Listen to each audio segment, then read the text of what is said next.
Hey, good afternoon, everyone. We'll go ahead and call this meeting to order. This is the Fast Planning Technical Committee meeting. It is Wednesday, March 5th, and I'm calling for at 12:01 p.m. For committee members I see present today, we have with us Michael Bradley, Kate Duber, Brett Nelson, John Atardis, John O'Brien sitting in for Bob Christosh, Bill Rogers, Helen Spillman, RJ Stump, Jacob Toyerick. I have a question, Stephen Oak online, are you sitting in for Michelle Denton today? Yes. So, committee members absent at this time. Oh, I'm sorry. Another committee member I think I missed was, Lieutenant Mike Roberts. Did he do one? Think so. Okay. Anyway, committee members I see absent at this time include Justin Burgess, Nick Zarnecki, Alexa Green, and John Weinberger. Any committee members I skipped? Apologize if I did. Okay. That's what we have with us today for committee members. For staff, we have myself, Jackson Fox, Deborah Todd, Olivia Lunsford, and Corey Tigliano. And then for guests in today's meeting, we have with us Randy Bailey, Don Galligan, Mary Jenkins, Jenny Quakenbush, Aaron Young and Nayland, the director of AMATS, Cody Lucci, and Jenny Wright. Any other guests in the meeting I may have missed? Oh, Megan Floyd and Emily Haynes. Jackson, is Brett or Randy here? Both here online. Oh, great. Brett, I believe, is in the Anchorage Airport, but yes, they're both here online. Okay, let's move on then to approval of today's agenda. Can I get a motion on the agenda? Approved. Thank you. Is there a second? I'll second that. Thanks, John. Brian. All right, any changes to today's agenda?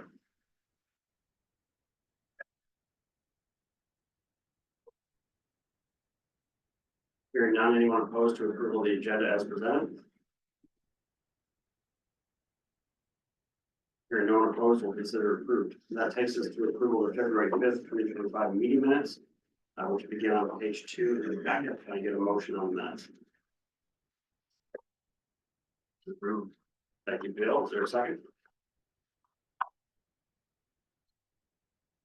Second that. Second by John O'Brien. All right, any edits to the minutes?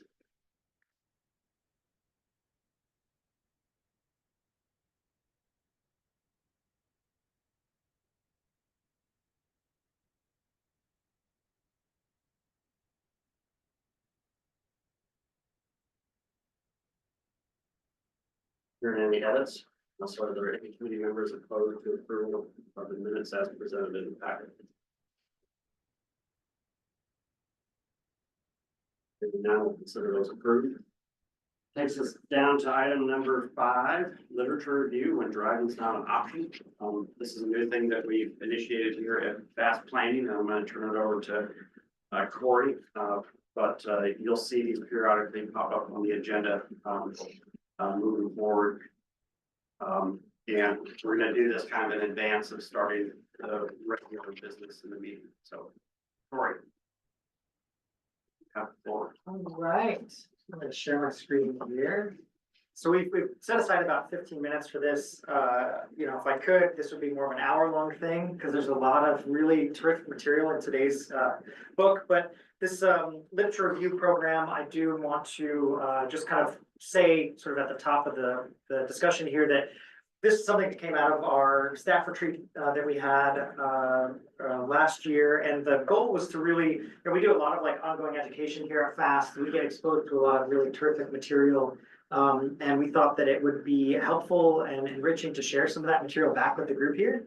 But really to not just make this like a droning on book report, but to more or less make it more of a discussion. So we've got on our website here a list of all the different books that are upcoming. So I'll scroll to it. If you go to our main website and go to literature reviews, you can see every book that we're going to talk about in both our bike and pedestrian advisory committee, as well as the technical committee here. So we're starting off with this book called When Driving is Not an Option. The goal is to, so this is the first one, We'll kind of present the material that's salient in the book to the group here and then ask a couple questions. We're gonna suspend all the Robert's Rules stuff here, try to make it a little less stuffy. This group is stuffy. But we want people to be able to just sort of chime in and share experiences based on some of the quotes that I'll share with you guys in just a minute here. So we've lined out all the books that we're gonna read because I think that with such a diverse group, some of these issues might be more interesting than others, depending on what your background is. So I'll read out the ones we've got coming up. Olivia's gonna present on a book called Inclusive Transportation. That'll be our next rotation. The Urban Bikeways Design Guide by NACTO just came out back in April, or in January. I'll grab a copy of each book here. So we've got copies of these, this is on the side, but we've got copies of these books here in office for our committees to check out and borrow. And we're also gonna be providing an additional copy, providing it to the local library system to kind of bolster their stock of these types of transportation materials for the community. So the next book, ideally in April, will be the Urban Bikeways Design Guide, which I wish we'd started this program a little sooner because actually this summer, we're looking to start our very first pilot bike lane project. And it utilizes some of the material from these design guides as well as the new AASHTO book that is coming out related to bike lanes. The next couple books are Roadways for People. Confessions of a Recovering Engineer is a book by an author that was actually here last February and spoke to the Alaska Design Forum. We invited city of transportation officials and planners. That's a really good one. I recommend everyone read that. It's very tongue in cheek, but there's a lot of great information in there. And then the kind of furthest down the line is Killed by a Traffic Engineer by Wes Marshall, which is again another really great book. All of these talk about transportation issues, and some of them also go into things like land use and planning, which we're focusing on for our next metropolitan planning update. How am I doing with time? 12 minutes. 12 minutes, cool. All right, we're going fast. So what I want to do is introduce everybody to this When Driving is Not an Option book. Has anyone here read this book or heard of it before? We get a brownie if they're on the back. So I'll kind of pull up, we've got material in the packet here for folks that are following along with that. I just went through the first page, which is essentially the program overview and the purpose of it. So you've got the list of the books there as well as the purpose. I won't go so much into purpose now, but feel free to review this more in depth. I mean, the goals here are really kind of piggyback on what a lot of other transportation planning outfits are doing and planning outfits, which is help disseminate good information out to the communities that make decisions about transportation design and planning. So this gives you just a little bit of kind of background as to why we're doing it.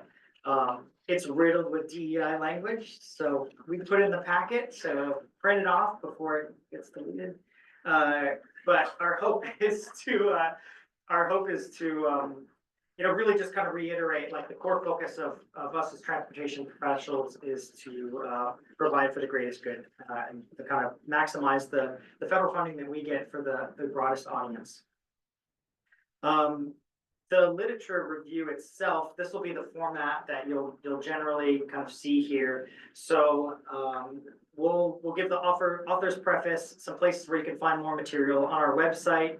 You can go into some of these supplementary links where you can actually find the books, and then occasionally, well, not occasionally, most of the time, these are pretty widely renowned books or authors and materials, and there's podcasts or there's YouTube videos. So if you want to go for the Cliff Notes, you can just listen to a 30-minute podcast and it'll tell you kind of generally what the book is about or what the material covers.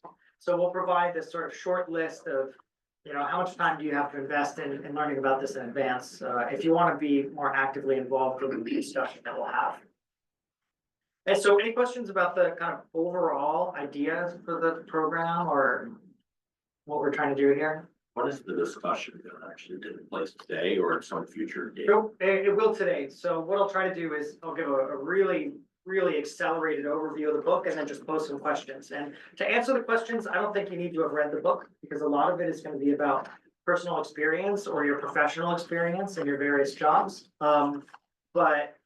Yeah, the plan will be to have the discussion on the day of, so it's not a two-part thing. So if, yeah, like I mentioned, if you wanna read ahead and look and see if there's a book you really wanna be able to participate in the discussion on, I encourage you to get those books in advance and take a peek at them. Don, did you say before that the borough has a similar thing that they were doing casually, or am I? No, it's through the American Planning Association book club, Okay, and I'm part of that. Anybody can sign up. Okay. Just go to APA's website. perfect. So, yeah, I guess that's another like model group that we're looking at for, that does these sorts of activities. Can everyone online hear us okay? We have the air conditioning running because it was quite warm in here today. We can hear you. Perfect, okay, thank you. We don't wanna cook everyone out here. So there's I'll read the author's preface and then our staff synopsis, but I'm not gonna have you all staring at the language. I want you to just listen to it and kind of reflect on it. So we'll pull up just an image of this is the author kind of standing with some of the constituents that this book refers to. But I wanted you guys to kind of get in the mindset of what they're talking about here. So 1/3 of the people living in the United States do not have a driver's license. So just think about how we design our transportation system and remember that 1 in 3 of us can't drive. Because the majority of involuntary non-drivers are disabled, lower income, unhoused, formerly incarcerated, undocumented immigrants, kids, young people, and the elderly, they're largely invisible. The consequence of this invisibility is a mobility system designed almost exclusively for drivers. This has human health, environmental, and quality of life costs for everyone, not just those excluded from it. If we're serious about addressing climate change and inequality, we must address our transportation system. So something that has always stuck out in my mind when thinking about transportation planning, especially being relatively new to it, is that we're connecting people between destinations. We focus a lot on the geometry of what that mobility looks like, but not necessarily on where people are going and then for what use and how they can or can't get there. So for the staff synopsis, this is kind of our own turn or our own take on it, and then we'll look at a couple quotes and then I'll ask some questions and I'll stop talking. So in When Driving is Not an Option, disability advocate Anna Letitia Zyverts highlights the often overlooked experiences of 1/3 of the Americans who can't drive, including disabled individuals, elderly, low income, and other marginalized in a car-centric society. Through interviews and personal insights, Zyvert explores how current transportation systems exclude non-drivers, contributing to social inequality, environmental harm, and reduced quality of life. She advocates for systemic changes such as better sidewalk connectivity, reliable transit, affordable housing, and inclusive transportation planning to create healthier, accessible, and more climate-friendly communities. By prioritizing the needs of non-drivers in transportation decisions, as Zyvert argues, we can build a more equitable and sustainable society for everyone. As transportation planning professionals, this book prompts us to reflect on the delicate connection we have to our community, which relies heavily on private vehicles and investments in road infrastructure. Oftentimes, the marginalized groups' needs identified in this book fall under the banner of supplementary design considerations and often feel like an afterthought or as a bonus on top of the primary design drivers, which are the private vehicles operating between the curbs. For our communities to support every community member, young, old, and everyone in between, with equitable mobility options, we need to rebalance our priorities, and this book is an excellent starting point for that conversation. So we had a couple of MPO quarterly meetings here yesterday, and there are folks from the Anchorage area, from the Valley kind of region. It was transportation planners, it was engineers, it was the full gamut. And we had all these books sitting out, and we had a response from one of the engineers that these books felt like attack on his career, that they were all telling him that, you know, he was doing evil things and that he was in the wrong. And I think the important idea when we read books like this is to try to like widen our lens on who we're designing for and not think that everything that we're doing right now is terrible and that we should push back, but that we should realize that needs are changing and that we really need to be adapting to those, and to not take stuff like this personally, but to try to take it in grace and understand what additional needs or inputs are. I don't know if that message landed with him, and we'll keep talking, but he was pretty, you could just see him kind of recoiling when I put some of these books out.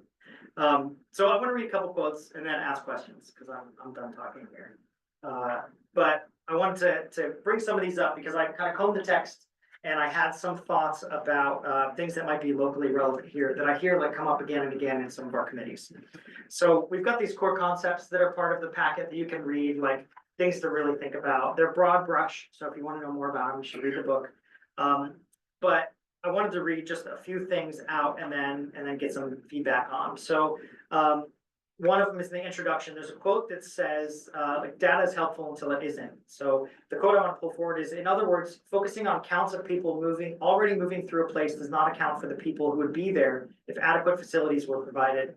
So I think you can kind of see this in subtle ways and then in more nefarious ways, but we're really good at counting cars. And we're really good at projecting how many cars will be there in the future based on complex travel demand models. But there aren't really methods or systems in place for projecting pedestrian increased uses or bicycle increased uses. And I think that that's a huge blind spot and kind of reinforces the notion that you count what you care about. And so that's something that we should kind of keep in mind. Some follow-up quotes on that are the fact that we have such insufficient knowledge of how people get around without driving, and how many of us and how frequently we travel or need to travel without driving ourselves emphasizes how much this reframing is needed. So we'll just let those kind of sit with you guys. Let's see, let me try to just pull out one or two more and then we'll talk questions. So maybe the second one on non-drivers, where they're up to a third of the population in the US. Intersection spacing most often prioritizes the speedy movement of cars over the needs of people outside of vehicles. Jesse Singer, author of There Are No Accidents, The Deadly Rise of Injury and Disaster, Who Profits and Who Pays the Price, explains, we've built our cities and our suburbs in between for speed, and in doing so, we've disregarded the potential of a vehicle ever interacting with the human body. When traffic engineers and government officials talk about speed, what they're really talking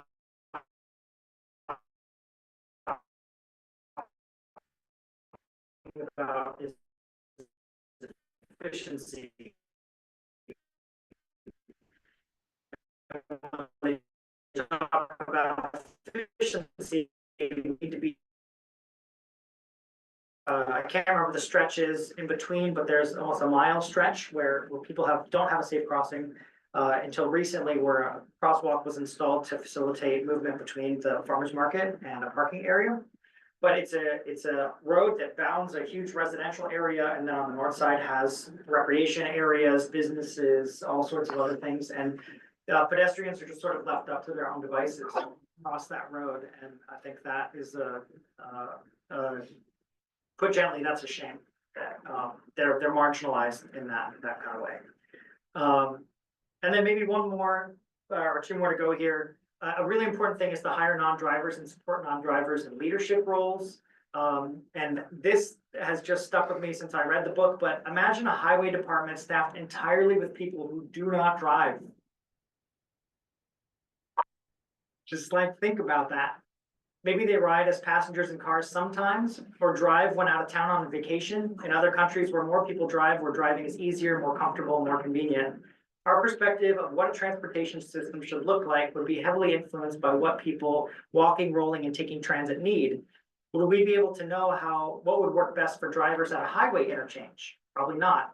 But yet the inverse of this is the reality for most people in charge of our transportation system, to the point where it's still revolutionary to suggest that engineers or planners get out of their cars and try walking or biking a road project to experience how it works for people outside of cars. I think the fact that we do road audits is almost perverse, that we need to have a designated activity where we go and try to put ourselves in other people's shoes in a way that people don't generally imagine them using a space. So just think about this dichotomy of, there's a lot of people designing for basically one control, even though there are plenty of people that have to use that infrastructure that don't have the benefit of a private car. And then, okay, just a good exit.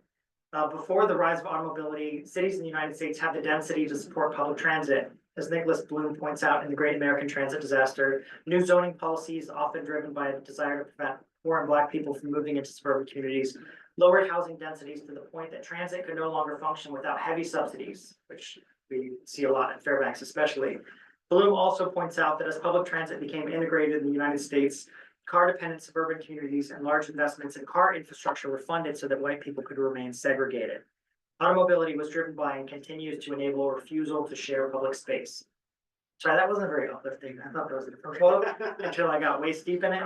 But basically the thought here is that, our cities look very different 50 years ago, and Fairbanks especially looked incredibly different even 40 years ago. The impact that the car has had on a lot of our spaces makes these other uses just seem foreign because they've been designed out.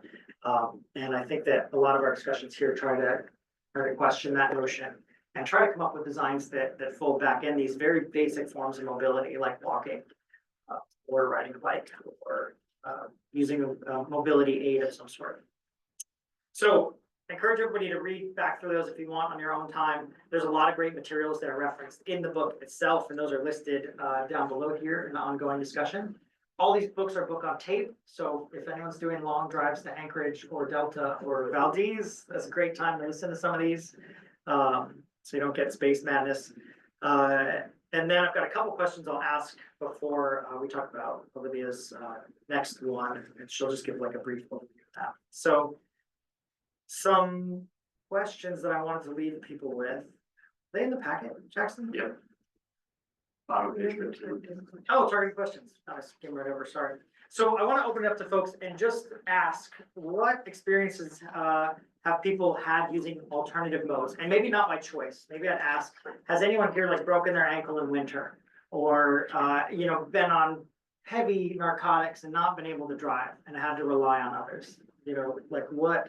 I would love to just open it up and have people say, share experience of a time when you couldn't get in your car, even though you wanted to, and you needed to be someplace. Are we answering? Yes, please, I'm done. Yeah, a bunch of engineers take an ADA class every few years or 5 years, and they put us out there in wheelchairs like in the winter and have us try to navigate some of the city streets.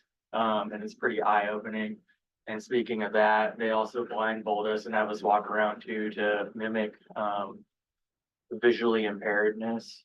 And that also, terrible term, but it's eye-opening to the designers when when we realize what people with those conditions are going through. It's just really tough, and you can't really wheelchair anywhere with snow.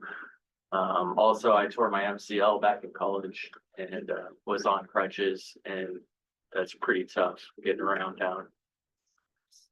Yeah. Thank you.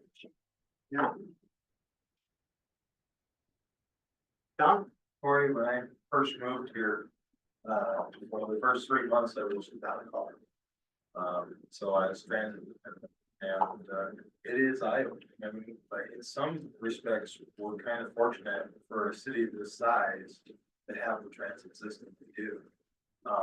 And back then, we were running Saturday service and having other lines that we don't have anymore because of either cost or the point, just finding. But it was eye-opening to see what you have to go through. You've got bus stops that don't have any place to really wait. You just have to stand next to the sign. There's no seats. There's no, shelter or anything like that. And that's the majority of bus stops. It's also, I once did a trip on the weekend.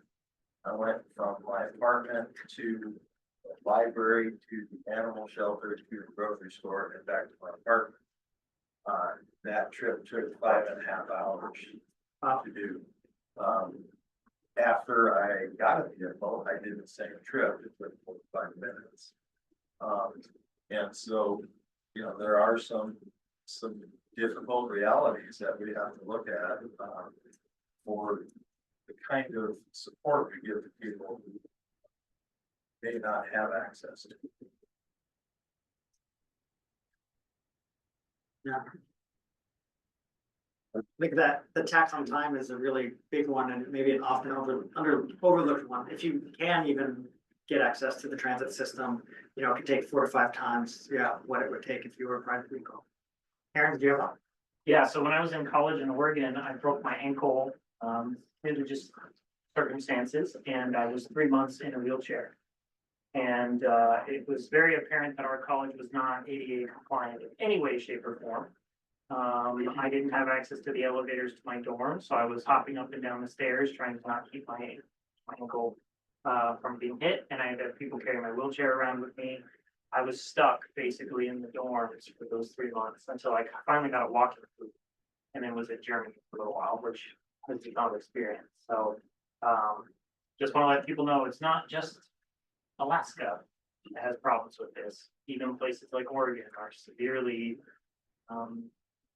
inhibited by their lack of ADA accessibility. Maybe that's a good point to bring up that, you know, it's not just injuries. The book talks a lot about, you know, people that have a mobility issue or that have visual impairment, but also think about kids and, you know, their perspective being feet lower than anybody else. Like you know, they can't see over a car when they're looking across the street. You know, they're effectively walking out of an alleyway because of the height of objects in their world and how things are designed. I did a short trip in Denmark, and I was amazed when I saw that there were handrails at 2 levels in public buildings. There was a handrail at a child's elevation and a handrail at adult height. And just the thoughtfulness of kids are a huge portion of our, you know, community and society, and making design decisions in our environments that support that. Or, I mean, the elderly, if you look at statistics for how many people are going to be over 65 in the next 2 decades in the US, it's staggering. And think now that in Fairbanks especially, we have whole areas of our community that are not walkable, that do not have access to public transit, and that's potentially an isolated population when they lose their ability to drive, which is, by the book's estimation, the last 10 years of someone's life, generally, you're not able to drive. So we have these whole populations that are just not served by our mobility system, which is access to community and goods. Maybe another question to put out there is, what resources can you access from your home without the assistance of a personal vehicle? Like, how many people can walk to get groceries in this room?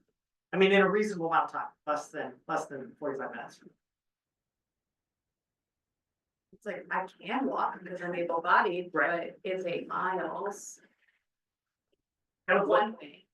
And, you know, when there's an event like an ice storm here, I think that's a pilot project for what if you have no mobility, like when it rained in January?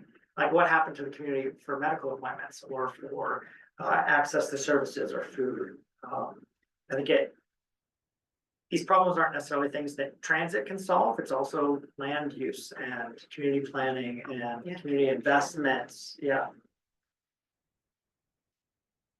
Some observations to share. It doesn't directly answer those questions, but I feel like it's relatable.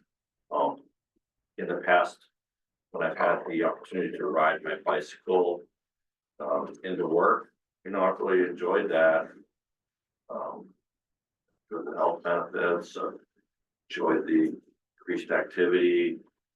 It's fun, all those things. But you know, the distance is a bit daunting because I live outside of the city. And, you know, I chose to live there a long time ago, not knowing someday that I'd work in downtown Fairbanks, perhaps. I would also, if I hadn't mentioned alternative modes, you know, if I had an alternative mode, such as a bus or something, I would consider taking advantage of that. Maybe not every day, because it limits, you know, if you've got errands to run after work, you know, just taking a bus home, it makes it a little bit more difficult and time consuming, but I could definitely see, where I live benefiting from a little bit more public transportation, and I guess that's what I was thinking. Those are my observations, but I guess I support, I kind of hear where you're going with this, and the one thing that I do benefit from living outside the city is like, well, it's gonna change my transportation a little bit, because I have access to trails near my home, and I could drive when I have time to do my recreation activities, but I've found that it makes more sense to be home-based and to use the trail system that's around me, rather than to get in a car and, you know, have to pay money for gas and extra time. To travel by car, it's much better. You have, the access to kind of stay in place and do your activities from there. Anyway, as I said, not exactly related to what you're talking about, but those are a few observations. So next month, I don't know, we're gonna revisit. Might be May. Yeah, but yeah, the next one will be inclusive transportation by Veronica Davis. I actually had the pleasure of seeing Veronica Davis speak at NACTO last year. She was the keynote speaker. So I got like a real life glimpse into just like the way that her brain works in person, and then reading this book that she actually refers to as a manifesto was also just really informative and helped reframe a lot. So I'm excited to just share some of the key points, and I've got highlights and tabs all over my copy, so it'll be fun just to kind of throw some stuff at y'all and see what conversation that brings. Thank you for entertaining this, and please give us like feedback, and we really just want it to be like an open platform where we're all just realizing. The other thing is that we're trying to be really current literature, so like this book, When Driving's Not an Option, came out in like November of 2024, so it's just like real time information that we're trying to disseminate to everybody and sort of just like bring back the planning aspect and the people aspect to these very, very technical conversations. So thank you all for that time. Maybe one last thing too, if you have a book request or if you have material that you think we could look at, we are starting to build up a community library here. We're trying to get the latest version of the METCD and the AASHTO and all these, institutional manuals, in addition to the books that we're kind of pulling off of more, sort of broad base sources. But yeah, send us notes if there are books that you think or there's gaps in what we're looking at. Please let us know. We'd be happy to buy the books and share them with the group and do the work. Yeah. thank you, Corey. Sure. Thanks, Olivia. All right, back to business here. Item number 6, the staff working with the chair report. We'll go over this briefly here. This begins on page 16 of the packet. Just kind of a report back from our policy board meeting on February 19th. If you didn't already read the newspaper article, it was a fun one. But the board did table indefinitely the proposed edits by DOT for our operating agreement, which was the technical committee's original recommendation a few months ago. So we won't be discussing that moving into the future, except to potentially retain legal counsel to get a written legal opinion on the letters and the edits that we've been provided by the commissioner's office, so that we have those on file for our municipal attorneys moving forward. With regard to the TIP, the Transportation Improvement Program, we did split that out between an administrative modification and an amendment. The amendment was released for public comment on Monday of this week for 30 days. So they did take that recommendation from the technical committee, and they did accept all of your amendments that you made by motion at the last 2 meetings, with the exception of the motion relating to canceling the Pearl Creek Elementary Access Improvements Project. We're going to be discussing that today on the agenda if that project is canceled, which I assume that it will be, where do we reinvest that funding? So we don't want to cancel something without putting something else back in its place. I recommended that they not include Barnett Street reconstruction project start in the TIP amendment at this time, because it's not exempt from air quality conformity. So we need to wait until that conformity freeze is lifted to be able to initiate that project start. So that might be something that this committee and the board considers in the fall. But they did approve the TIP administrative modification, so all the minor changes to our TIP have been approved and submitted to DOT. And then the last one was they considered a letter of support for House Bill 26, which related to having DOT develop a statewide transit plan. The state seats at that board meeting would not speak to pending legislation. So the board got uncomfortable advancing that forward, but what I learned, I think it was yesterday or maybe the day before, is that bill did not make it out of the committee. So it is on your agenda for action today to approve letter of support, but if no motion's made, that's fine as well, because I don't think we're gonna see it resurface during this session. Behind this page, page 17, I'm just sharing with you all, the action items that came out of our peer exchange down in Anchorage between DOT, our three MPOs in the state, our federal partners, and then our peers down in Minnesota and North Dakota, their DOTs, as well as their MPOs. We had a 3-day peer exchange down in Anchorage to discuss how to improve coordination between the MPOs and DOT, and specifically received a number of presentations on how their STIPs are developed in other states. And I did report at our last meeting some of the new things I learned from the other states and how we can create a more efficient and reliable STIP development process. But these are the action items that the last 2 days, we got all-day meetings here in our office with Matt Suge, and Anchorage present to go over these action items and flush these out and assign responsible individuals for moving these forward. And then lastly, beginning on page 18, there is a letter that came out from ABC and ACEC basically from the contracting community, and they're concerned about the upcoming construction season. This is something that was submitted to the governor, but it has been subject of a number of hearings in House Transportation and Senate Transportation. If you have not read this letter, I highly encourage that you do. It's only 3 pages long. But there's some pretty powerful statements here, and as I've expressed at previous meetings, I'm very concerned about the upcoming construction season and how much work is going to be on the street here in Fairbanks, but this is also a statewide issue. Anchorage and other communities are also facing this, and contractors are considering laying off employees, potentially closing shop. And a lot of this relates to some of the hiccups that we've had with the STIP. In Fairbanks, of course, as you see, as part of our TIP amendment, we're trying to shore up 2 projects to get a little bit more work in the street. The Sheena Ridge Road Resurfacing Project, that budget's doubling from 12 million up to 24 million. Convert that from a scrub seal to a actual mill and pay. And then for our fast improvement program, we also doubled the budget on that and improved a bunch of new locations.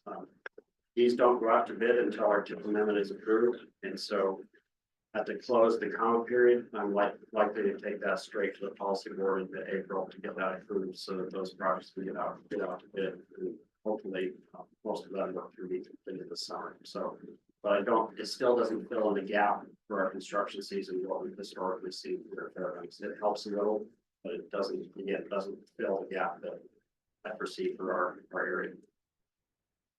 And that concludes my staff report. Any questions on those items?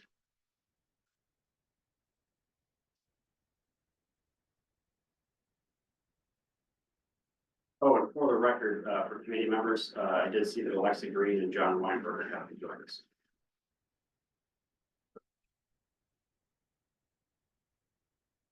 Okay, not seeing any questions at this time, so I'll move on to our open public comment period. Is there any member of the public that wishes to provide testimony today on anything not listed as an action item on the agenda?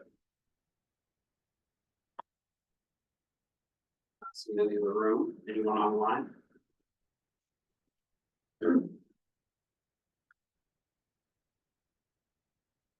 Okay, doesn't appear to be anybody online at this time. There will be additional public comment opportunities for our action items later in the agenda. We'll go ahead and close this general public comment period at this time. And move on to old business, item 8A, our TIP amendment number 1, which begins on page 21 in the packet. As I kind of stated in my staff report there, our TIP amendment is out for public comment. That comment period started on Monday, March 3rd, and will run through April 4th, which I believe is a couple days after our next technical committee meeting. Of course, the technical committee has already reviewed the project adjustments that were included in the amendment that was released for public comment. But as I stated, this is the public comment period closes. I'm going to fast track this to the policy board to get it approved. Page 22 in the packet shows you those changes. Just kind of to refresh your memory, part of this TIP amendment is to add 4 new highway safety improvement program projects to our TIP. Add significant construction funding to 4 existing highway safety improvement program projects. And then add new project sites or project locations to the ADA improvement program, the statewide preventative maintenance program, and our local preventative maintenance program, which we call FAST improvement program. And then as well as adding in information about the US DOT discretionary grants in our area. So I thought this was a good idea to separate out the minor changes from major changes. The minor changes were approved at the policy board meeting in February. And these ones we have to wait to approve these changes until mid-April. So it's out for public comment for any member of the committee or the general public to provide comment. And I'll be working with Olivia next week to do some social media posts to highlight for the public some specific projects that are being submitted. Because one of them is the PD Nordell roundabout, and I assume the public would like an opportunity to comment on that. Okay, that concludes my report back on TIP amendment number 1. Any questions on? No, yes, John. Yeah, when the public comment period ends on April 4th, you said you want to fast track to policy board approving the TIP amendment. Yes. What date is that looking like? The April 16th. Will it wait for policy board or will there be a special meeting? Let me get the date first. Yes, it is April 16th. So at the close of the comment period, we are going to need to put together a public comment resolution matrix and provide responses to each and every comment that we receive. I'm assuming that we will get a lot of comments on the PD Nordell roundabout project. So we need time and staff to prepare those responses to each of those comments. So at this time, I'm not anticipating calling a special meeting at 4. But we will try to do all that work to get it in a meeting packet the Friday before, which would be April 11th. So between the 4th and the 11th, there's quite a bit of work that we're gonna have to do. Thank you. Any other questions or comments on TIP amendment number 1?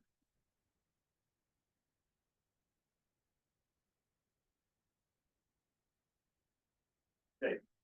Not seeing it at this time, so we'll move on to item 8B, under old business called project nominations for electric charging stations. As I believe I mentioned at our last technical committee meeting, and we had this discussion as well, our policy board meeting. But we were anticipating in January or February issuing a call for project nominations for potential site hosts for electric vehicle charging stations. But as the presidential executive orders have come out, as well as some of the orders out of the US DOT office relating to the National Electric Vehicle Infrastructure Program, recalling that mandate. And we do understand that the NEVI funds have been revoked at this time. That makes me nervous that if we proceed forward, even though it's a different funding source, our carbon reduction program funds to design and install these charging stations, that we may not receive a federal reimbursement. And that risk is not on fast planning, that risk would be on the state. We had a discussion about this at our last policy board meeting, and I think our board is similarly concerned, or the Commissioner's office stated that they would like us to move forward. The board postponed action on this until their meeting later this month on March 19th. So we're going to continue that discussion at that time. But I think we're getting ourselves into a situation here, similar to appropriate elementary access improvements, that we may want to take a step back and take a different path. And invest this funding potentially in other projects that have already been nominated to us in SCORE, the projects that are next in the queue, until we get further direction or guidance from our federal partners moving forward, which at this time they cannot advise us to our risk to move forward with this. So this is something that I'm calling it, we're pausing it. It's not saying that we're not going to do this in the future, but at this time, I don't have enough information, or I don't have enough direction and guidance from our federal partners on whether it's advisable to move forward with this. But we have many other projects in the queue that we could reinvest this money and revisit this, in a year or so, once it becomes more clear as to what's happening with our funding. But this is, in the executive order, this is a specific project that has been targeted. And yeah, there's just some correspondence in here. All product nominations that we had drafted up. Any comments or questions on that? It's not an action item here today. We're going to continue that discussion or false middle of it.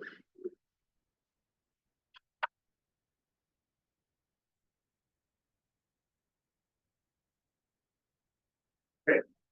Here none. We're going to move on to new business, Holmes Road rehabilitation, and informational update from DOT and Dow, I believe. So we've got Gary Jenkins here and John Tarvis to give you all an update of Holmes Road. It's funded in particular. Cool, have to be going. Bill's gonna sub in and give the presentation. Hello, everyone. John Natardis, sit on the board. I'm here with Gary Jenkins, though. He's with Dow.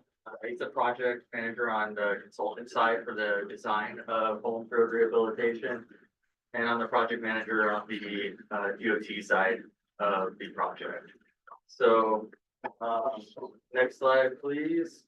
We're gonna give a brief overview of the project and what we've done so far on it and where we're headed with it right now. This is one of the bigger projects in the tip, I think. So we're going to keep you updated regularly with what's going on and have the input from, like this forum and other open house type events or public events. But the project limits of Holmes Road rehabilitation are from Badger Road to Badger Road. And then you have all of the main intersections in between, and we're looking at rehabilitating this road, and that means it's a little more than a resurfacing, but a little less than reconstruction. So we're doing data-driven improvements on this, and also with the scope that was kind of written by the fast planning, looking at accommodating pedestrians, because that was one of the important things that the public was interested in. So I'll have Gary come up and continue presenting on this. Thanks, John. Appreciate the opportunity to talk about where we're at on this project. We are just about to get underway with an alternatives analysis. And but we have engaged with the public a bit and gotten feedback and collected some data. So just to kind of give you an update of where we're at now. So go ahead and head to the next slide. These are the project goals. These are all in your packet too. You can see them there. And as John mentioned, a goal of rehabilitating the road and resurfacing the roadway and stabilizing the embankment. It was constructed a long time ago with varying typical sections and structural materials. So looking at understanding what that is and then properly rebuilding that structural section to get a long-serving roadway going into the future. As John also mentioned, context-sensitive design. We'll get into a little bit of the details of this, but that's both with non-motorized users. So the books being discussed this afternoon are very pertinent to this discussion for bikers, for walkers, and potentially other people too. So that'll be part of this project, but also speed. How can we make this a safe drive? It's about basically a 3-mile drag strip right now. So how we go about implementing non-motorized facilities has to be married up with that. Drainage is an issue out there, primarily in the spring with breakup. And so we'll be looking at that, what can be done to improve some of the drainage problems that have been identified, and gotten a lot of feedback from the public on that. And then, of course, just signage and pavement markings, which will come along with any new roadway. So those are the project goals that we've been working with DOT and funding from you guys and all the, I know the public has given this group a lot of input, and we've been digesting that since we've gotten started. Next slide. I think maybe most people know if you've driven the road, but this is just a picture of what's going on out there. Generally speaking, except for the west end of the road, which was improved. I can't remember the year right now, with some wider shoulders. This is the majority of the project, 2 lanes, about 12 foot wide, one in each direction, but then very narrow shoulders, about a foot at the most. And that's about it when it comes to non-motorized facilities in this area. And as John mentioned earlier with that overview graphic, first half of the project has a lot of residential subdivisions, not only side streets, but driveways accessing this road. So those things need to be considered as we look at how to improve the roadway and have non-motorized. Drainage is a big thing. Years ago, again, in the 90s, I believe, a very wide swale was constructed, mainly giving space to store water. At breakup, when everything melts, the ground's frozen, no place for it to go. So about 20 foot wide ditches along roughly the first half of the project, but there's still drainage problems. And then as you go east, those facilities are less and less. So we'll be looking at all those pieces. Other piece there is the right of way width narrows significantly as you head from west to east. I think it's over 100 feet on the west end, and then you get to the other end of the right of way, and it's down to 60 feet or less. So we have to look at how we can do this project without possibly incurring a lot of right of way costs, but just we'll be balancing that with project goals. Next slide. I'm not gonna go through all of these, you've got them in your packet, but we did have an open house back in, let's see, last fall. Good in our schedule. Yeah, back in the fall, we had an open house and basically laid out a long roll plot and had the public come in and just start scribbling on there, making notes, talking with us, and had good feedback from them. And got a lot of, this is just a compilation of those comments, trying to categorize them or capture them in a simple statement. But couple takeaways from these things is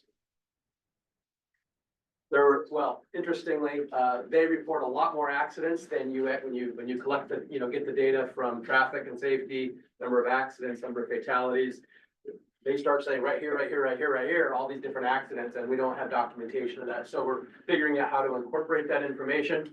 How accurate is it, but not to ignore it. We're not sure why there's a discrepancy. So we'll be sorting through that. Definitely talked about some high speeds, extremely high speeds, which we have been able to verify by getting out there and collecting speed data. So that's really good to have as we get into looking at alternatives for non-motorized and context sensitive solutions. Going on to the next slide with drainage, again, I've already mentioned this, but spring breakup is the big problem.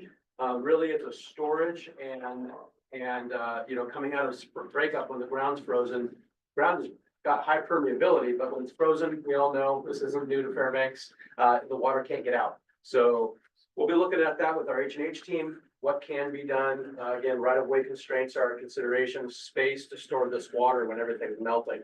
And hopefully not try to solve the problems of it not ending up in people's basements and yards and such. And then lastly, big support, as you guys have all heard, for non-motorized space. So there's some comments captured there from the public at our last public open house. Just to whet your appetite a little bit, this is a very preliminary, a little fuzzy, but when it comes to context sensitive design, just a few ideas that we've had going kind of way back to the proposal phase of this when we proposed on the project. But a chicane is something that is shown to slow traffic on the roadway. So that's what this is an offset of the roadway to cause vehicles to slow down as they're negotiating that. But one of the benefits could be is that it would expand the detention swales. So just maybe not a ton, but it would be going in the right direction of increasing storage capacity for drainage. There will be other options that we look at how we can control speeds in this neighborhood and what's appropriate for this roadway. We're not sure exactly what those will be. A roundabout has been thrown out. There's a lot of costs, so we're looking at what's available budget-wise. But one of the intersections at Dennis, we've been batting around the idea of looking at a roundabout, again, to slow traffic, that would keep them moving. On the bottom picture, this is just some of the non-motorized facility options that we've been, again, bouncing around. widened shoulders is certainly one option. On the left side there, maybe a sidewalk, curb and gutter and sidewalk for pedestrians. And not depicted here, in this particular graphic, but as a separated path. Separated path has some challenges of it gobbling up drainage, swales that are currently there. And if you stay out of the drainage swales, then you're into right of way. So purchasing right of way, that's a challenge. And we'll have to be looking at the costs and versus benefit of a separated pathway. Go ahead to the next slide. I think we've got, yeah, here's our project schedule. We did have our first open house last fall, and we're planning on another one in June. But before that, we are gonna be working, or coming to a working session at the Planning Commission. We've been coordinating with Don Galligan. And that'll be on April 8th. So a little over a month from now, we'll be having that working session there. And then we'll be moving on with design, 24 and 25, or I'm sorry, environmental documentation this year, and then going on with design starting in this year, after we get the environmental document done and any right-of-way acquisition if needed through 2027, and funding for construction is currently in 2028 or beyond. So that is the picture of what we're doing with Holmes Road. And if there's any questions you have about the project, I would welcome those right now.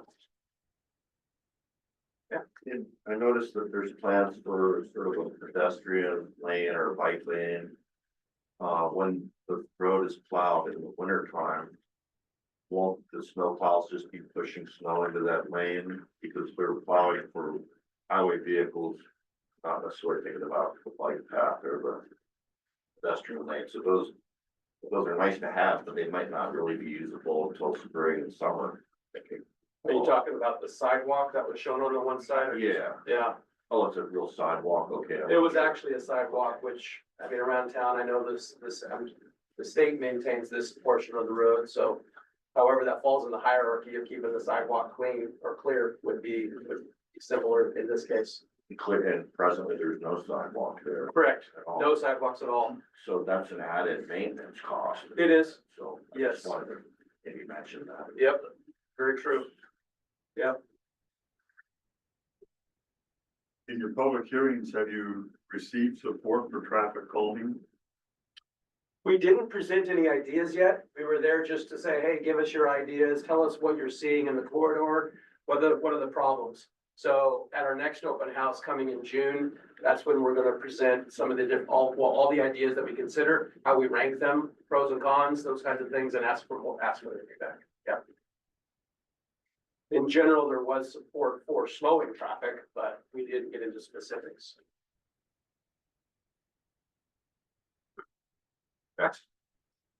Is there any potential to phase this project, such that an initial phase that doesn't have right-of-way challenges could be constructed in 27? In 27. Like the west, like the west Off the top of end? my head, yeah, we could make anything happen, but, Because this year we're, well, we've got $10 million in 27 that needs a home. Not a home. And it could be homes. Good one.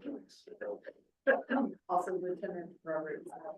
it is very, very aggressive, though, if there are any utility or right of way things, but like I've said, in sections where there may not be, it's hard to say. We would have to be more into the design to answer that, I think. And also the ends of the road are wider right now, so not as much will be happening on the ends. In the middle part and as you go more east, it's more constrained. I don't know if there's a way to portion it off in halves or something like that. Yeah, obviously you can't answer the question today, but just a consideration that you're working on. It is a good thought. The most densely populated and the most driveways and everything like that is the first half of the last point. And that's also the widest right of way. I can't remember off the top of my head what that is. So yeah, the possibilities of more options there without impacting right of way is greater. So that is a logical thing to look at. Yeah. And we have Lieutenant Roberts. That's his name. Go ahead, Lieutenant. Yeah, hey, I just wanted to throw out there, this is probably not productive other than you just hearing how super supportive the troopers are of anything that will help slow traffic down on Holmes Road. That's exactly what my patrol troopers refer to it when you open this up and said our local 3-mile drag strip. Because that's exactly how all the patrol troopers and patrol sergeants feel about it. I think that the biggest fear that we have with it is just widening the road encourages further speed, and anything that's built in as a physical construction to try to help slow down traffic, gets us all excited and giggly and stuff. Who's speaking there? This is Lieutenant Mike Roberts, Okay. State Troopers. And we would, I mean, I know roundabouts are super popular for DOT to take the hit from the public about, but I mean, from our perspective, hot dang, I wouldn't mind if you put a roundabout at every driveway down Holmes Road.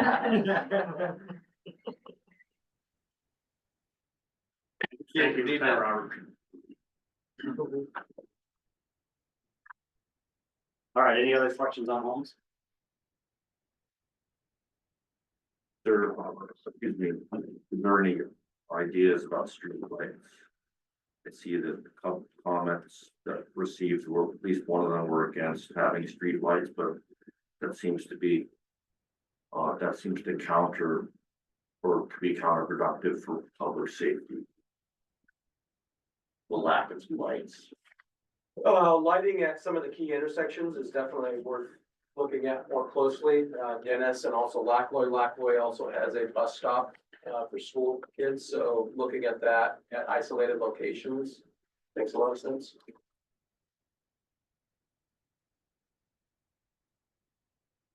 All right, any other questions on Holmes?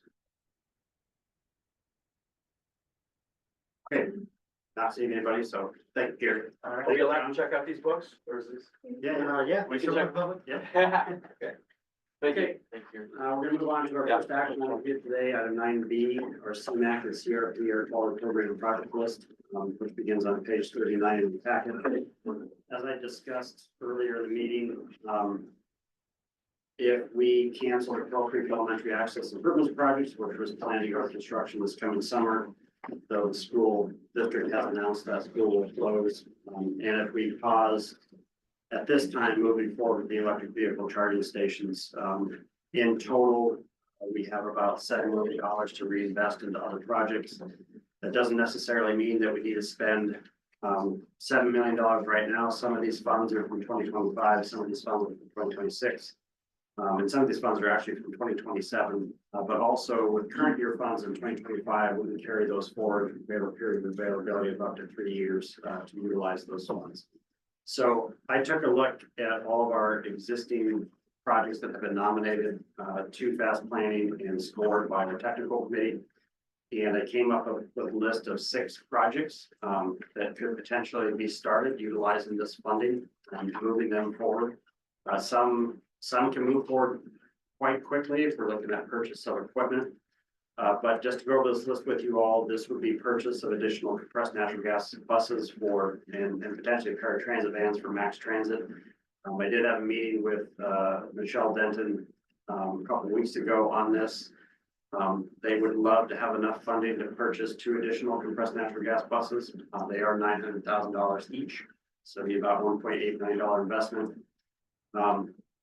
And then for UAF, I did have a meeting with their design and construction folks regarding their interest in compressed natural gas fueling station and replacing their diesel shuttle buses with compressed natural gas buses. They are very excited and would love to receive funding to move that forward. Potentially, we could get the compressed natural gas fueling station into design this year, and potentially get the shuttle buses on order, provided that Max Transit actually has a fueling station in the community already. So we may not have to wait for that fueling station to be built. But in any event, we do have interest from Max Transit and UAF on both of those. And then right now we're wrapping up the high school access and circulation study for the joint campus of West Valley and Hutchinson High Schools. There will be a report with recommended improvements to the interior roadways and intersections on campus. We could potentially issue a design start for what those improvements are identified as. We have another meeting on this tomorrow. And And then our next high school access and circulation study will be at Northville High School. That study is currently funded at $150,000. But our study at West Valley Hutchinson, did cost us about $300,000. So, I might want to increase that budget for Northville High School. So that could take up some of this money. And then, the last two is that, we had nominated to us, additional motor vehicle plugins at Northville City Hall. And then, also at Pioneer Park's main parking lot. So not their new north parking lot, but at the main parking lot. And then, we have, I believe, on order some sidewalk snow removal equipment for the city of Fairbanks. We're still working on, purchasing equipment for Max Transit. But I heard here recently from Ron Davis at DOT M&O that the holders that they're articulated tractors that we bought them 10 or so years ago. They are finding it very difficult to get parts and they're constantly in a state of disrepair. So they would like to replace their existing equipment that we bought for them 10 years ago with some new equipment. I said, just nominate. So buying equipment with this funding is something that can be done pretty easy and fast. And these things are on order for potentially a year to be delivered to Fairbanks. But so my recommendation is with this money being freed up, my recommendation to the technical committee would be to direct me to do everything I just described. Everybody gets a piece of the pie. We fund all of these projects that we have in the queue. The only other consideration I think the committee should look at is that, do you want me to open up a new call for project nomination? Make this list even longer. That's not necessarily something we need to do right now, but you know, this coming summer or whatnot, if you think that we should have other projects in the queue. But what I also learned yesterday is that in addition to the CMAQ funding that we have currently, there's likely more coming our way this year. So, and the more work we can get on the street, the more equipment we can purchase for, you know, the state or city or borough that might be struggling with their budget. I'd like to spend every penny that we have here. So, anyways, behind my staff memo and recommendation is just our detailed spreadsheet and all the projects that we've funded to date. And I have highlighted the specific projects that may be defunded and then highlighted the projects that are waiting to receive funding. But again, those projects waiting to receive funding are the 6 listed on page 3. Yes, John. Okay, so the beginning, the background section says if the projects do not move forward this year, can you refresh me on Pearl Creek Elementary so I have clear direction on what's going on there? I know the technical committee wanted to not do it. But So Pearl where Creek we at? Elementary, we want DOT to finalize the design, so it's shelf ready in case the Correct. school ever reopens. Yep, But we are, we will also be asking DOT to de-obligate also construction funding. and was that confirmed with, I guess, policy board, or does it even need to go there? So we need a recommendation to put new projects in place of these existing projects. And so that conversation will happen on March 18th. But to confirm, I am still finalizing it and We want the Doing- project to remain open until your work's done. Yeah. just making sure. And Gary's your design manager as well on the consultant side. Yes, Bill. Barring any requests for nominations, are these 6 items in particular order? That are not in any particular order. Go ahead. Item number 6 is listed, purchase sidewalk snow removal equipment. Does that correspond with item number SR 13?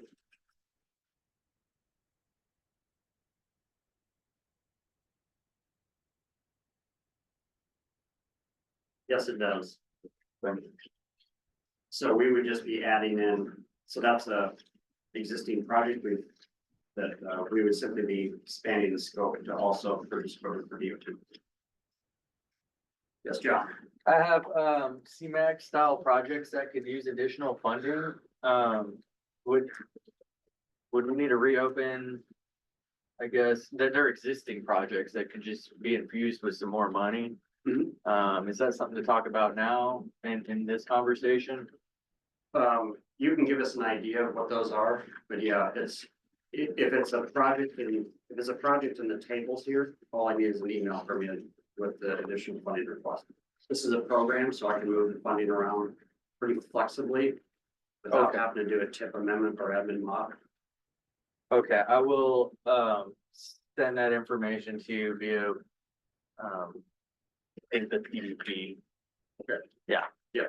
Okay, So yeah, if there's existing projects that we're working on that need additional funding, I just need a written communication on that. okay. I will Um, figure out how to get you the extra money. And for the group, that's, for a little bit for design and a little bit more for construction of, I believe, Pioneer Park, parking and plugins.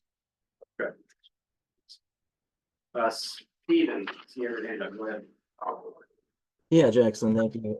I just wanted to comment on, you were talking about the borough's transportation department and speaking with Michelle, considering the additional funding for CNG buses and max transit. And although the transportation department loves to have buses and would love to have more new buses, I think as a priority, if we were looking at this, we would want to fund the CNG fueling station in person up at UAF to have a secondary location to fuel. At the current time, we have only the one location with the new transportation facility off of Lathrop. And if that goes down, there is no place to fill any CNG buses that we have, and seeing as how we're switching over our fleet, we believe it'd be a priority to get a second one put in. Yeah, thank you for that, Steve. And I believe Michelle offered those comments at our last meeting as well, so. There's mutual support from UAF Max Transit to having a second fueling station in Fairbanks. Okay, any other questions before we open this up for public comment and entertainment?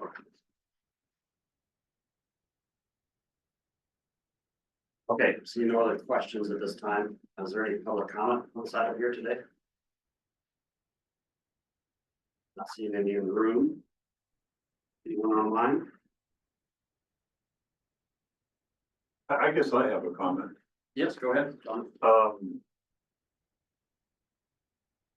I realize that, if these projects don't go, there's $7 million worth of work that is not going to be constructed in Fairbanks at a time when a lot of projects are in question.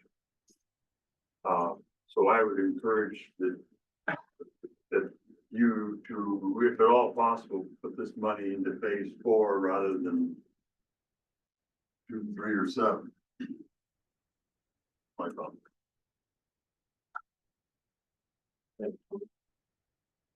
Any other public comment today?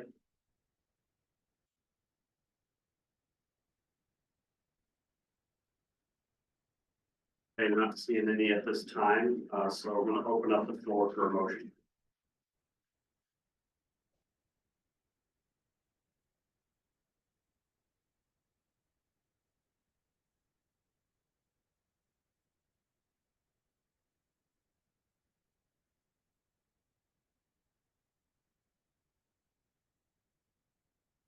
Okay, Stephen, go ahead. Sorry, Jackson, I just wanted confirmation on something there. So this list is not really an either or a prioritization. It's actually a recommendation to fund all of these, or That would be my recommendation, is to move them all forward. Unless the technical committee would like to see a different list, meaning we would issue a new call for project nominations to score new projects. Or a combination of the two. okay, thank you.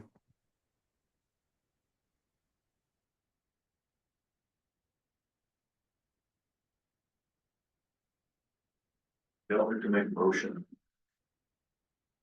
to recommend this list funded. In lieu of the appropriate. If. Or how would you do it? Yeah, so you'd be recommending that, the list of the 6 projects on page 39, be advanced to, be advanced with funding that was previously programmed for Pearl Creek Elementary and the electric vehicle charging stations. So, For a second, I second, all right, second by John O'Brien. All right, discussion on that motion.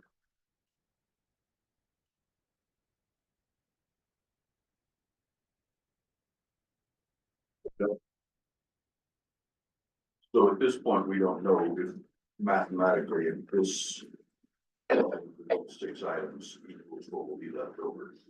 It won't use up all the money that's left over. Yep, Kellen, go ahead. Yeah, thanks, Jackson. Just one question. Do you think it would be prudent right now to also do a call for project nominations? It seems like we're kind of getting to the bottom of our list here, and if one or more of these projects can't go forward for another reason, we're kind of out of options. What would be your opinion on also opening a call of new project nominations? So, I think that's something that we should do. I don't think it's time critical, like we could do that in the next couple of months. But I guess I just want to kind of remind the technical committee that our carbon reduction program funds are likely to cease in 2026. Like they may not be renewed in the next transportation bill with the current administration. So this pot of funding will be reduced moving forward, likely to be reduced by, I'll get to it.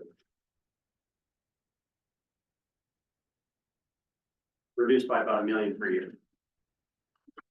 So while we want new project nominations, I don't think we want 20 new projects nominated.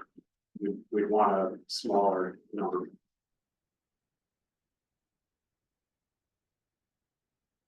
But that could be an amendment to the original motion if anybody would like to make that. But follow-up question, if I may? Yeah, go ahead, Colin. In terms of the CNG fueling station at UAF, do you know what the timeline would be for design and potential construction of that?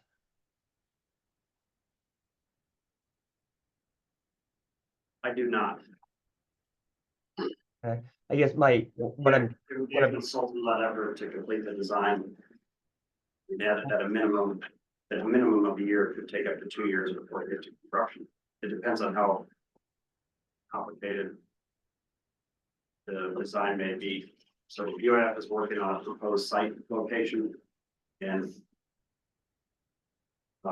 in any event, and then you've got to answer the question if you're going to tap into a natural gas line or if you're going to have on-site storage of tanks or a combination of both for backup. Anyways, there's a lot of decisions to be made deciding. Would there be a way to fund the design and construction of that facility with this money, or is that too far out? No, yes, we can fund it both design and construction. We have that period of availability for the funds. That hopefully some of the funds don't get rescinded, but for UAF in particular, we would be using CMAQ funding because with CMAQ funding, the state pays the match. So university would not have to pay the match for the project. So they have limited match funds.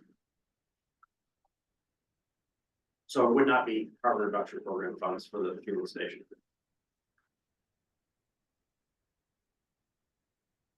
One more follow-up. Would it be appropriate to add an amendment to amend the scope listed below to include construction and not just the design start?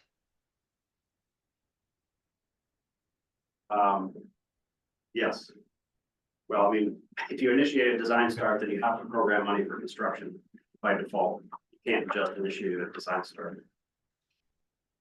So I don't know that we necessarily need an amendment for that. My direction moving forward would be to program all phases for the project. Okay, I understand.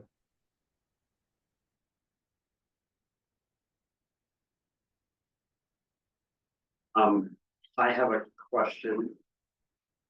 If John Tars could answer. University Avenue South bicycle and pedestrian path.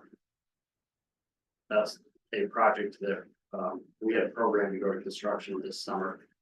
Do you know what the update is? Not off the top of my head. I think it's going good. So I can get back to you, I can get back to you pretty soon here, let me, The estimate I have at 2.2 million for that project is, quite a few years old. Okay. So if we have a new estimate for that and that can get out to, on the street this summer for construction, that will help utilize some of this funding as well. So this gets back to the public comment that we received. I think that would be the one project that if that can get out to bid, we'll get another project on the street this year. I'll get you some info shortly.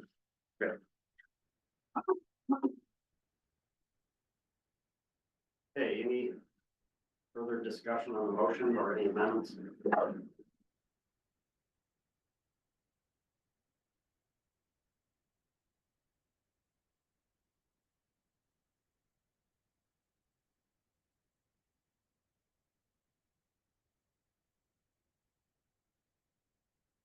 Hey, hearing none, I didn't perceive any controversy here, so I'm not gonna do a roll call vote, if that's okay with everyone. Just ask if anyone's opposed to the motion that's on the floor to advance the 6 projects as shown on page 39, repurposing funding from Brook Ridge Elementary to the EV charging stations. Can we have a roll call vote? Yes, we can have a roll call vote. Okay, we will do a roll call vote. Bill made the motion. We'll start with Bill. Yes.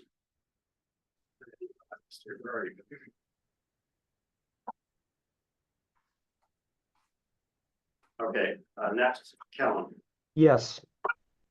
RJ, Yes. Jacob? Yes. John Weinberger? Okay, we'll come back to John Weinberger. Michael Bradley, Yes. Stephen Hope, Yes. Kate, Yes. Alexa, Yes. Brett.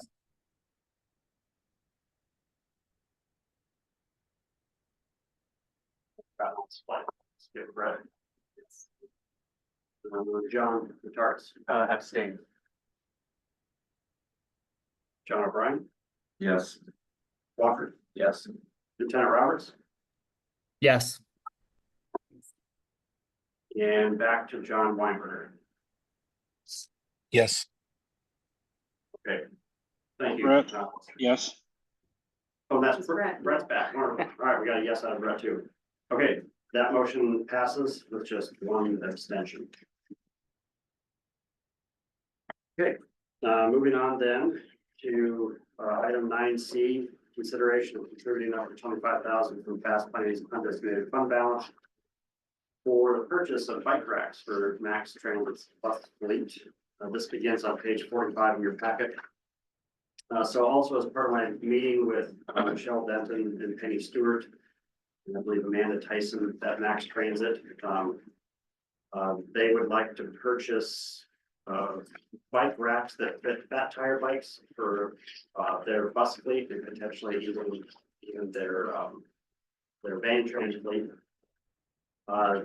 This is a pretty low cost purchase for us, and to utilize federal money to make this purchase doesn't make a lot of sense to me. I feel like we'll spend a lot more money doing this if we didn't use some other funding source.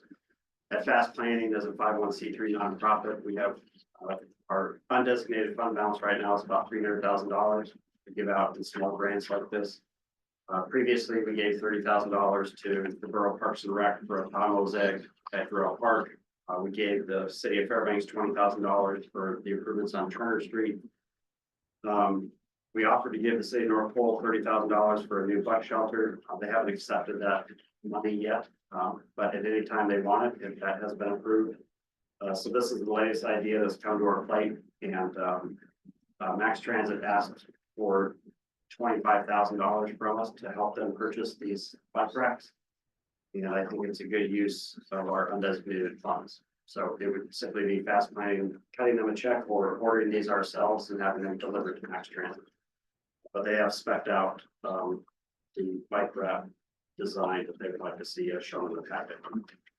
Their quote that they received, I think, was around, yes, $46,000. But again, at this time, they only asked for 25,000, so they might be filling in the gaps with some other funding that they have access to. And other than Stephen Hope, I don't think we have anybody from Mass Transit on the line. But any questions? This request?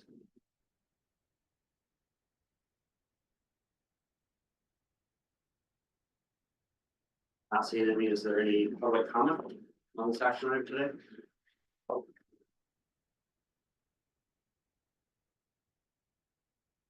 Seeing none, can I get a motion?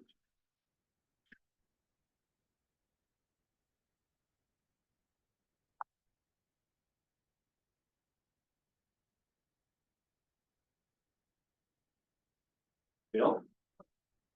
Consider contributing 25,000 from past funds undersigned fund balance for bike racks for Mass Transit. Thank you, Bill. For a second. Second by Jacob. Okay, any discussion?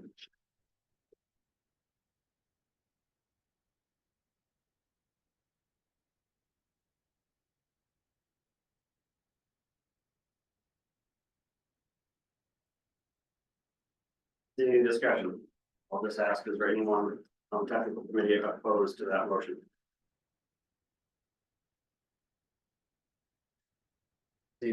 Approved and advance that to our policy board. Okay, our next item is our letter of support for House Bill 26, tasking DOT in statute with preparing a statewide public and community transit plan. This begins on page 50 of your packet where you see the draft letter of support that I prepared. Again, this was presented to our policy board last month and was postponed to their next meeting, which is March 19th. What I've learned between then and now is that this House bill did not make it out of committee. So I don't know that the technical committee really needs to weigh in on it at this meeting. So this, perhaps there's no motion made today and we move on the agenda. Or if you feel passionate that you would like to offer the letter of support in the event that the bill resurfaces, you can do that as well. But the STIP does have funding in there. I think it's around $1 million to prepare a statewide transit plan. So DOT is moving forward with this regardless. The House bill was just kind of formalizing it as a responsibility of the department moving forward. So DOT will be doing this regardless of the House bill. We have our own transit plan for our area. This transit plan really looks at the statewide level. Will likely focus more so on rural transit providers to provide a base plan for which that can be used to apply for grants.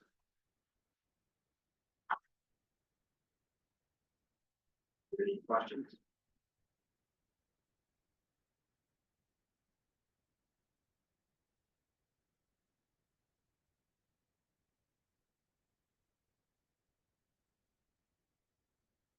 If not hearing any questions, or is any public comment on the side?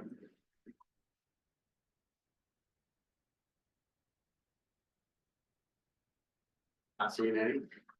I'll now ask for a motion. If there is no motion, we'll sit here in silence for 10 seconds. After 10 seconds, we're going to move on. We have 10 seconds to make a motion. Anybody like to make a motion? If not, don't want to speak.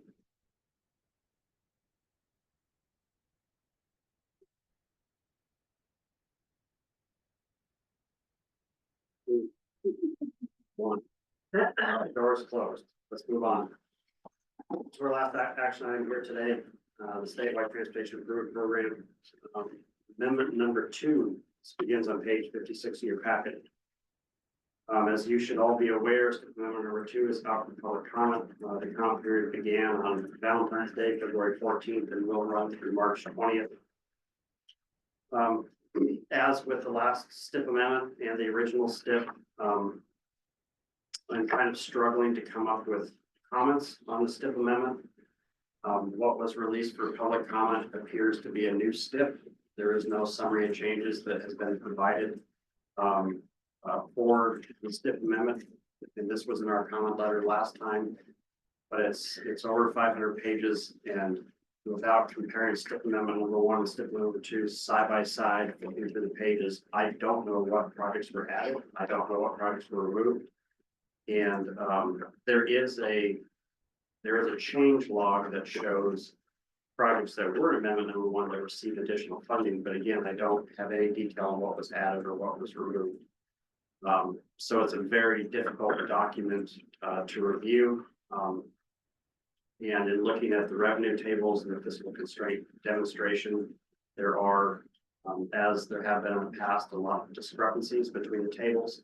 And specifically looking at our area, the revenue across the different tables doesn't match up in different sections of the document. And we received another fiscal constraint demonstration 5 days after this was posted for public comment, and it doesn't match what was released to the public. So at this time, it appears that the STIP that was released, since there's project changes that are happening during the comment period, that the document released to the public is to a certain extent obsolete from what might be advancing to our federal partners at the conclusion of this process. So we have a comment related to that. Also, we just wrapped up our work on TIP administrative modification number 5 and TIP amendment number 1. And those recent project changes, including doubling the budget on Chena Ridge resurfacing, are not reflected in the fiscal constraint tables in STIP amendment number 2, which that's $12 million that needs to be accounted for in the STIP. So there's not been coordination between our local funding plan and the statewide funding plan.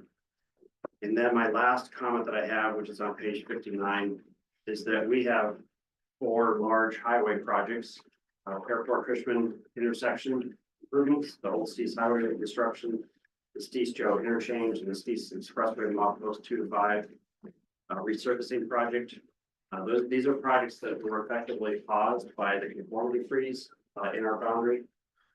And the STIP amendment does not show any set asides of funding in future years in 26, 20, or 27 for when the conformity freeze gets lifted later this year, that these projects would get advanced to construction. Some of which will be ready for construction, some of which may not be due to right-of-way issues. But the STIP amendment should really provide room in those future years to get these to construction. So and we made the same comment on our last letter on STIP amendment number 1, and it was not addressed. So a lot of the things that I've written down here are repeat comments from amendment number 1 to amendment number 2. I left some blanks there. I didn't want to make this a 16-page comment letter because takes a lot of time to review the STIP amendment when there's no summary of changes, so I can focus on what changed between this version and the next version. But if Corey or Libby can bring up the STIP website, I just want to share with you all one last concern.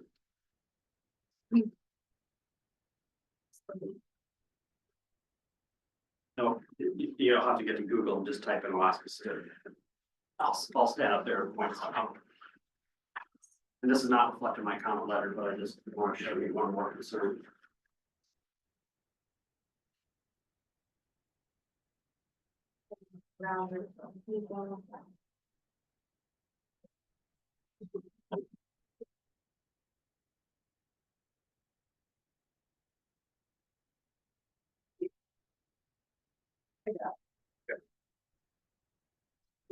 First.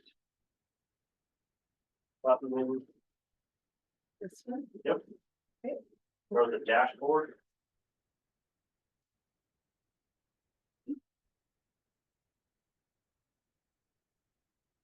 Down.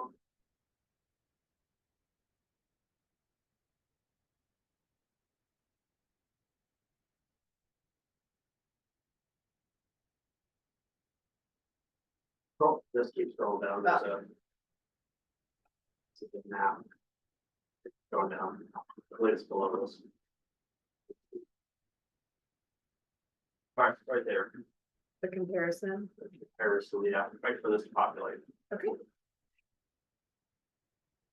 So here's my concern. So here's STIP amendment number 1. Here's STIP amendment number 2, what's out for public comment right now. This 2025 year, which is this year. I don't understand a $2.2 million investment in 2025 out of the STIP. I know there was some carryover from 24 into 25, to the tune of about 170 million. But I don't understand how DOT has access and is going to be able to obligate 2.2 billion in projects this year. Nor do I understand how the state has enough match to cover that amount of projects. So, I mean, STIP amendment number 1 projected a large increase there, but I don't know that that number is real. And if STIP amendment number 2 added in a whole bunch of new projects, I don't understand where that money is coming from. So there might be some marine highway system stuff that's thrown in there, beyond the federal apportionments, but when you look at the apportionment tables from federal highways, I mean, you're working with about $750 million per year, and that's triple. So I'm confused as to what is in the amendment that takes you up to that total. Anyways, I can make a comment on that in the letter, but without a breakdown of the STIP amendment, I've got a big concern that it's not fiscally constrained. So I don't know if that's a number that DOT can deliver, and I don't know if that's a number that DOT actually has available. You said it's not fiscally what? I didn't hear. Fiscally constrained. Thank you. Anyway, so it wasn't in my letter. That might be kind of an exhausting comment to write out, but it's a concern I have looking at this. Yeah, Calvin, go ahead. Yeah, my question is there someone from DOT we could ask if that's right, or if maybe there's an error?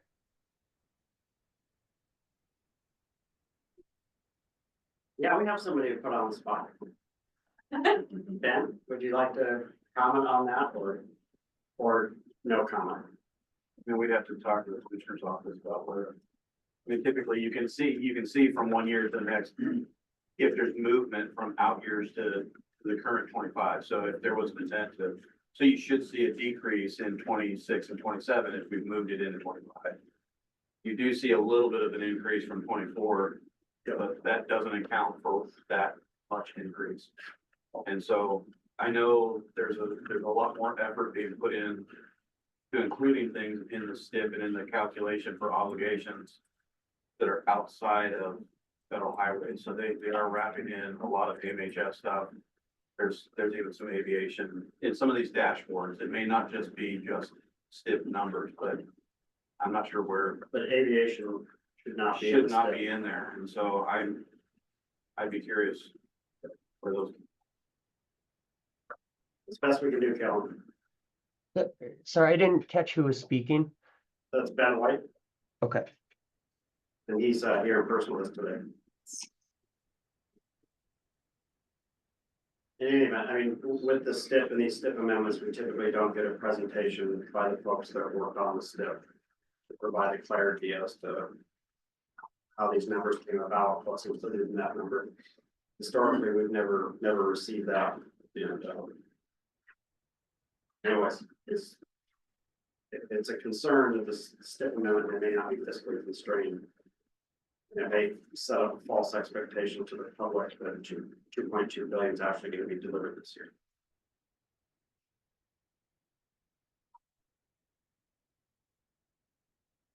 I don't have anything more to add. So I'll ask if there's any other questions. Not getting into discussion. No. Can you do it during public comment? Yes. Okay. Okay, we'll open this up for public comment. Go ahead, Jamie. I did have one more question, Jackson. Oh. Okay, sorry, we'll tell them, we'll get back to you. Go ahead, Calvin. Yeah, my question, I prepared comments on STIPs for, I don't know, 12 years now. And historically, when I'd have a question, like a clarifying question, I'd usually just call DOT headquarters and get a pretty simple answer most of the time. And most of them were just my misunderstandings. It's been years since I've prepared comments on one of these. Is there not a resource anymore that we could call and just get kind of simple answers to questions like you just pointed out? It would only be to the commissioner's office. The program development and planning department has been disbanded.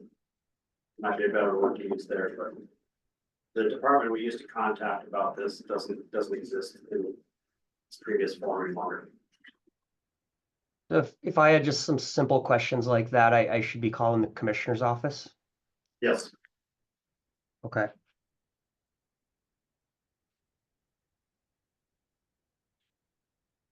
Do Hey. do you have a recommended person I would call at the commissioner's office? that'd be Catherine Keaton. Okay, thanks. Okay, now open up to public comment. Okay, I was wondering, did you talk to, you said DOT was here, what, Monday, Tuesday? all day Monday and all day Tuesday. Did you talk to them about some of the stuff with, you know, like the conformity freeze, them not having Yeah. money obligated? Did Yeah. they give you any insight into how that would? The money will be fully programmed in the STIP until the freeze is lifted. And that one's December, In hopefully? my estimation, it would be December, yeah. I mean, I've heard earlier estimates, but realistically, I think it's gonna be later than. I think December. Okay. So if they go to December, then they would have to put in a new amendment and go through the whole process again for these projects that are on policy. Because they have nothing in there for. That's correct. Which would mean that projects in those years that would utilize this money, other projects might be delayed and pushed out. So it's kind of a decision-making process of which one do you fund. But the STIP is a plan. And plans should cover what you expect to do in the future. What you're actually So, planning. yeah, yes.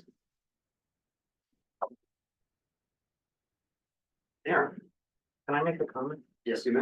Can you pull up the screen again on the stick showing the charts? Yeah. Don't mind.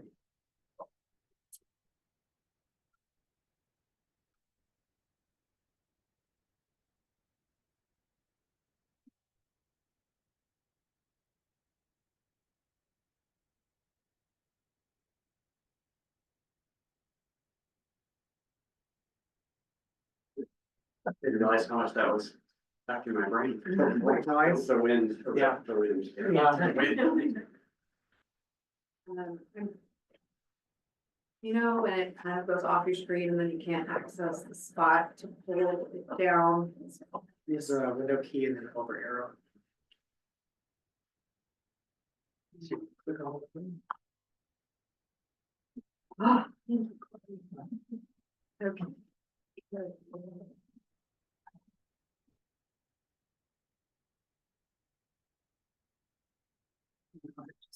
Double click. Yeah. Okay, so we'll have to do all of that over again. Just one second. Am I going to the same spot, Aaron? Yes. It's just something I noticed as Jackson was talking.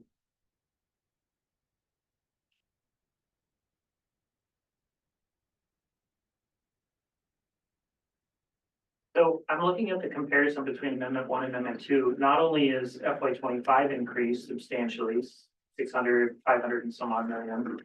But 26 is increased as well. 27 is increased as well, but 24 is a little bit of a decrease. It's a little concerning that there's a pretty substantial increase when I wasn't aware that DOT received an additional $400 million between last STIP amendment and this one. So they'd be curious to know where all that money is coming from, not just 25.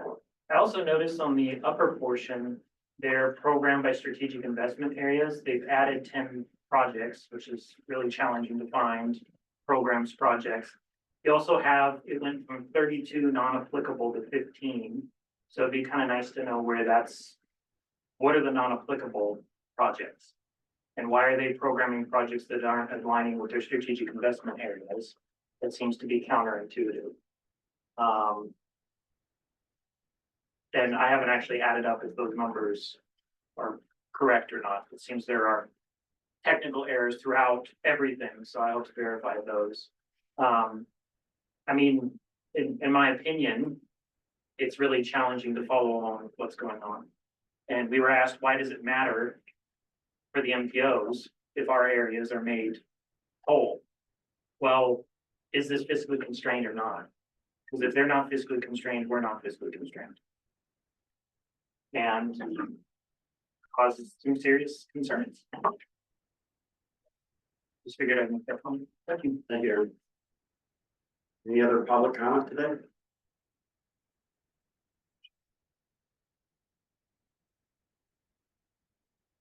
All right, not seeing, we'll go ahead and close the public comment period.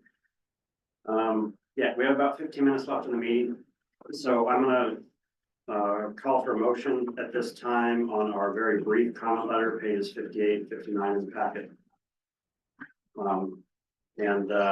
If you would like to make any amendments or additions to the comment letter, we'll handle that with new motions, amending the main motion. So anybody who would like to make the main motion to get the discussion on the table?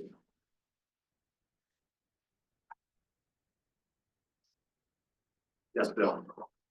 Make a motion to submit comments from vast planning to DOT on STIP amendment number 2. Thank you, Bill. Is there a second? Second. Second by John O'Brien. Okay, discussion or any amendments? I don't know, technical committee members, if you've been able to take a look at STIP amendment number 2 and have your own comments that you think that we should add.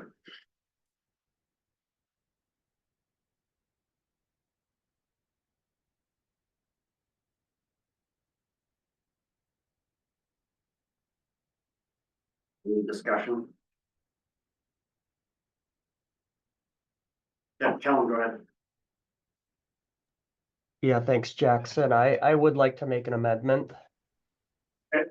I'd like to amend the draft letter to also request a presentation by DOT on the fiscal constraint, or fiscal constraint abnormalities that appear to be showing on the STIP website. All right, thank you, Kellen. Is there a second to that amendment? Second. All right, Kellen, we'd like to speak to your motion. Yeah, it's just I haven't reviewed it as in depth as you or as in depth as Don with my staff. But just from what you said and looking at the numbers, I don't understand it. And it doesn't sound like we're having any luck getting answers to that. And those are pretty big, like hundreds of millions of dollars questions that need to be answered. And it would be good if the state could come and speak to those as the NPO, as a big part of this STIP. Actually, our whole program's in the STIP. And if the STIP isn't approved, our program's not approved by default. So I think I'd like to just extend that invitation to the state to try to explain what's going on, because I'm not understanding it. All right, thanks, Kevin. Further discussion on the amendment?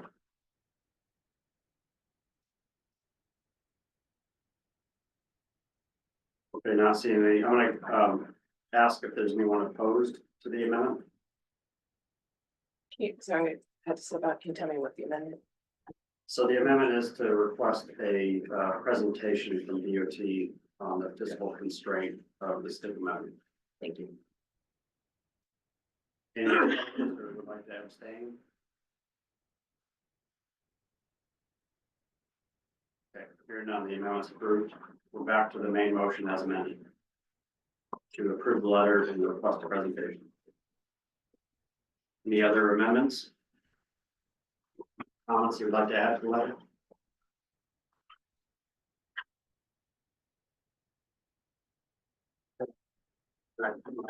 In order to get going. You're not in order, but go ahead. Very minor, number one, summary of changes you asked for. That a summary of the changes be provided before the 30-day comment period is over, and just a very minor detail of, if that's at the very end of that, it doesn't give you the time to digest that. So, just a comment on timing. Well, the hope is that folks have read this, this is an open public meeting packet, and they can be provided sooner than later, because it's in the queue.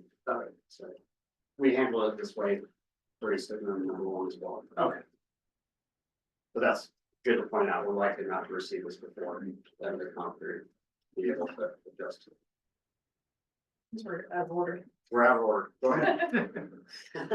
On that note, I'm thinking you might want to acknowledge that they did put what they call a summary of change or something of that sort in there, but it just didn't actually have the summary of all the changes. Is the committee okay with me making that administrative revision? The comment number one, repeat it, please. So in comment number one, I would be adding in a sentence or two describing that there is a change log included on the website, but it does not highlight the projects that were added or removed. Did any committee member object to that administrative change without an official motion? Okay. I'll add that language.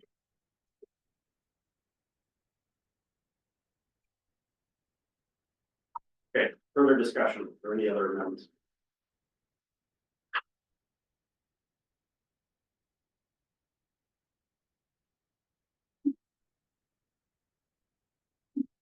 Okay, not seeing any. I'll go ahead and call a question on the main motion as amended. Is there anyone opposed or like to abstain on the main motion as amended to advance this letter and request a presentation on fiscal concern? Yes, Brett, I think I'll abstain. Okay, Brett, we have you as abstaining. You gonna do it too, John? Yeah, Brett's new. All right. Brett and John are saying that abstain. Okay, motion passes. The last couple things are informational items here. I'm putting this standing agenda item, a monthly update of the federal actions potentially impacting NPOs.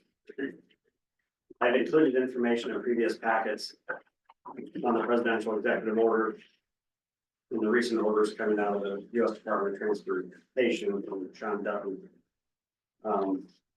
So hopefully you've had a chance to look at those in previous meeting packets. And I don't think I'm going to dive into any specifics here today, considering our time limitation. But just to let you all know, it is very uncertain times with our federal program and some funds that may be on hold or paused, or which later are lifted, and then review processes for STIP amendments and TIP amendments that have been paused or on hold and they're lifted. I mean, it seems to change on a daily basis. And so we're trying to navigate through that. We are getting a weekly update from the National Association of NPOs out of Washington, D.C., which is meeting regularly with Federal Highways headquarters staff to get updates. In our Alaska Division office, as they can, are providing email updates to us as well. So stay tuned on that. If I have time during the next meeting, I'll dive into some more specifics, but we're definitely living in uncertain times, trying to advance our program. We have a lot of challenges, and I think, we hopefully will be stable going into 2026, but likely there'll be a new transportation bill that is worked on and cycled through the House and Senate, which may result in reduction in funding levels to the state of Alaska, moving forward in fewer funding categories than what we're used to. So we'll just see how it plays out. It's really difficult for me to predict what our future holds in all this right now. And then lastly, obligations and offsets. This begins on page 60 in your packet.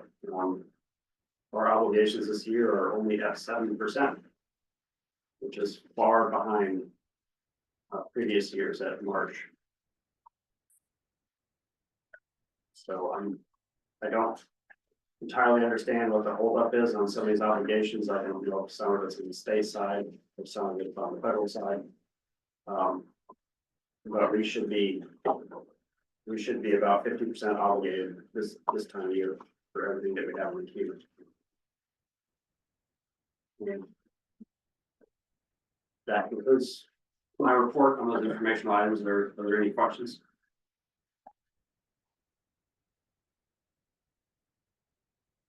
Okay, seeing none, we have no other issues today. I'll open it up now to committee member comments before we adjourn. John? Can I go back to item 9B for like 1 minute? Sure. Okay, y'all had asked about University Avenue South pedestrian path project. And it is shown in the tip for 2.2 million for construction. We are expecting to ask in the future for 2.8 million for that total. And we are expecting to go to final this year, late obligation this year. But construction is likely next season. Okay. That's the update for 9B. That update. Yeah. Any other committee member comments? Yes, Bill. Thank you for your work, Jackson. Yeah, you're welcome, Bill.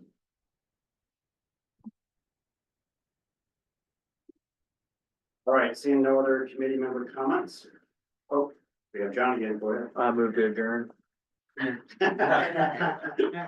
Out of order. Is there a second? Bill? All right, we got John Tardis and Bill, and anyone opposed? Okay, we're adjourned at 1:57.